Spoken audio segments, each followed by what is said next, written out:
Alrighty, thank you so much for joining me. Today we're going to be talking about plant-based meat, eggs, and dairy. Let's start with a quote. Food is the single strongest lever to optimize human health and environmental sustainability on Earth. No, it is not transportation or energy. Food is the single strongest lever. And that is also because it encapsulates all of those other industries that we think are going to lead to change.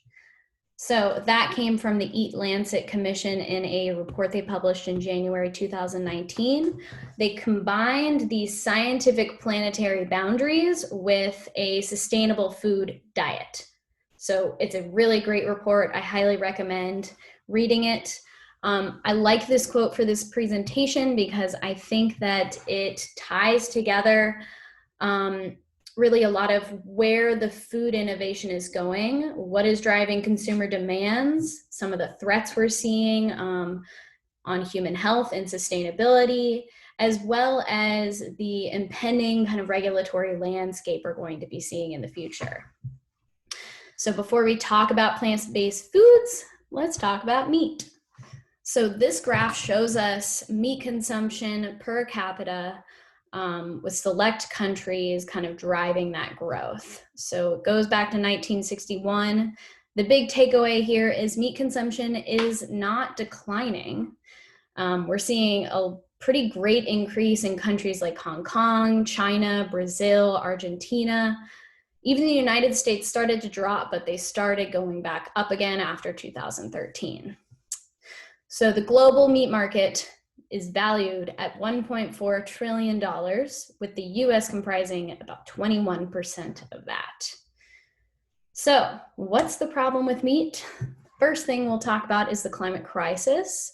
So food systems are the single greatest strain on the climate, which is also why they present the greatest opportunity.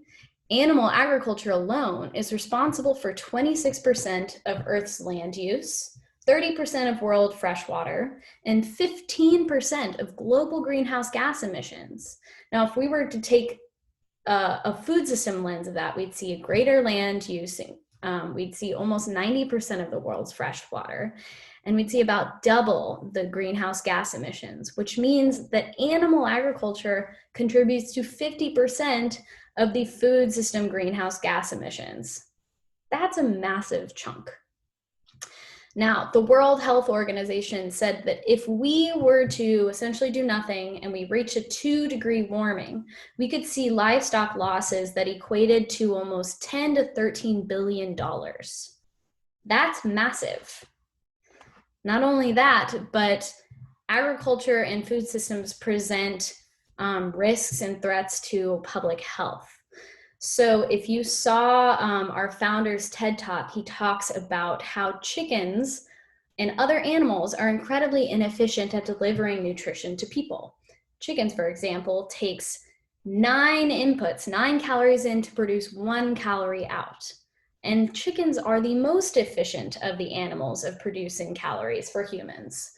So here, the goal with plant-based foods is to find ways to more efficiently and effectively feed people and hopefully solve some of these global nutrition problems. 820 million people malnourished, 785 million people without a source of basic water. Then we also have the problem of antimicrobial resistance. Now, this is a common antibiotics are commonly used in industrial agriculture, and they present a lot of risk, not just to livestock, but also to humans because of these superbugs forming from the resistance and getting to know the medicines that we are commonly using. The World Health Organization also said if we were to do nothing, by 2050, we could see at least 10 million deaths. We could see a livestock loss of 2.5 to 7.5% loss. We could also kind of pull those things together in a global GDP loss of up to 4%, just due to antimicrobial resistance. That doesn't even get into the details of zoonotic diseases and other risks presented, foodborne diseases, etc. So ultimately, plant-based foods present opportunities for us to more sustainably, efficiently, and safely nourish people around the globe. So what are plant-based foods?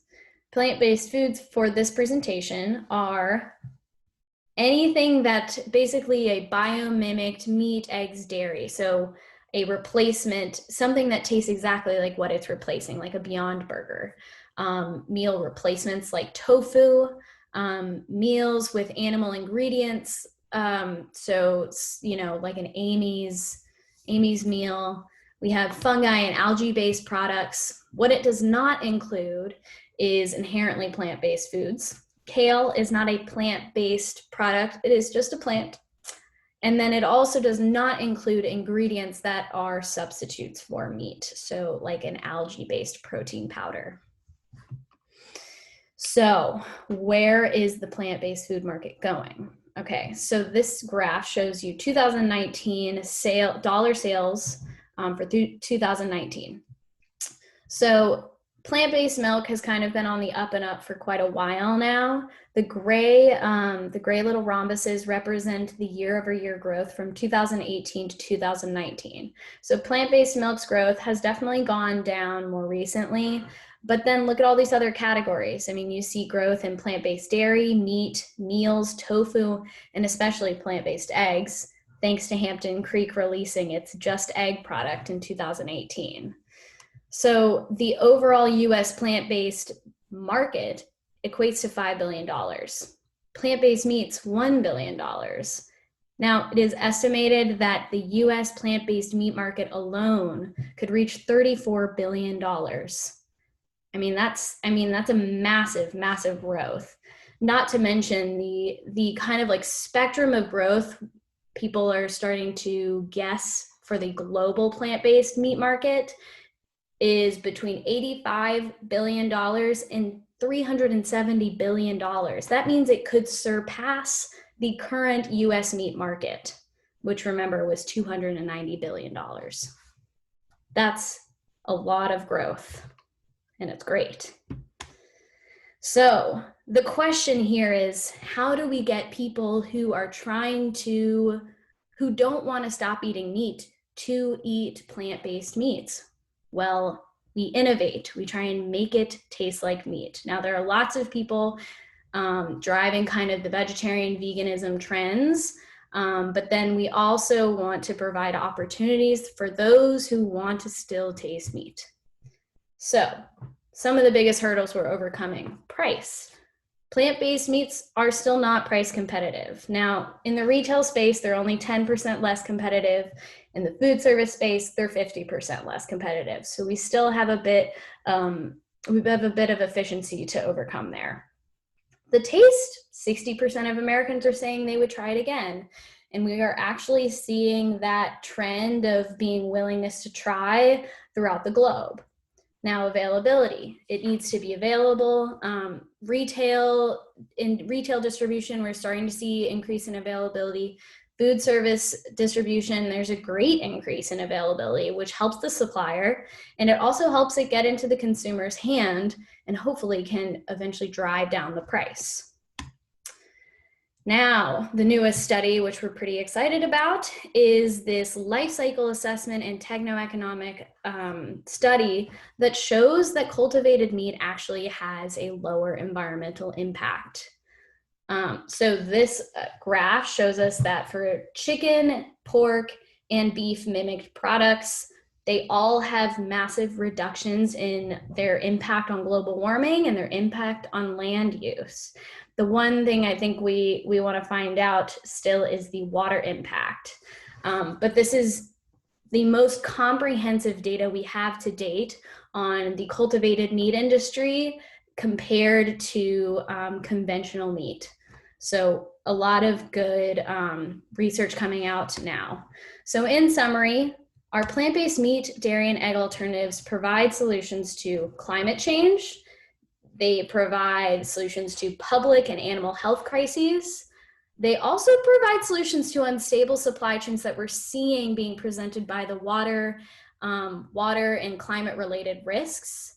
It also helps us prepare for these impending climate regulation and policies. We know that the US just rejoined the Paris Agreement and that Biden has plans to decarbonize the agricultural industry. We don't know exactly what that looks like, so it's important to be prepared, which also leaves us opportunities to penetrate both the domestic and exported meat markets. A lot to go through. Thank you so much for listening. If you have any questions, feel free to reach out to me, or you can also visit our website. We have lots of great resources, so thank you so much.